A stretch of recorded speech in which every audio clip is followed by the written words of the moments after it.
Hi everyone, welcome back to another video from Webtech Tutorial. In today's episode, I'm going to be showing you how to connect Bumble to Instagram. So let's get started, since the process is quite easy. First of all, tap open your Bumble application from your app drawer and make sure to log into your account.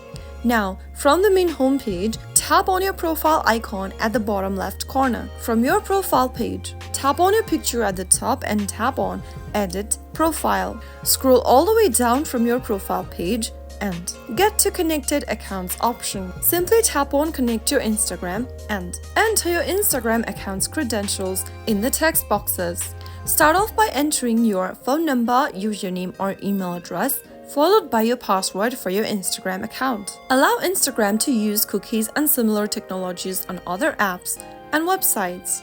Tap on the Allow button in order to do so, and tap on Allow once again so that you would allow Bumble to receive the following information from your Instagram account. And soon after you do that, you will be able to connect your Instagram account with Bumble. So that's how it's easily done. If you found the video to be helpful, go ahead and give us a thumbs up. Don't forget to subscribe to our channel by hitting the subscribe button. Also press on the bell icon so that you'll never miss another upcoming upload from us. I will be back again in the next video. Thank you for watching.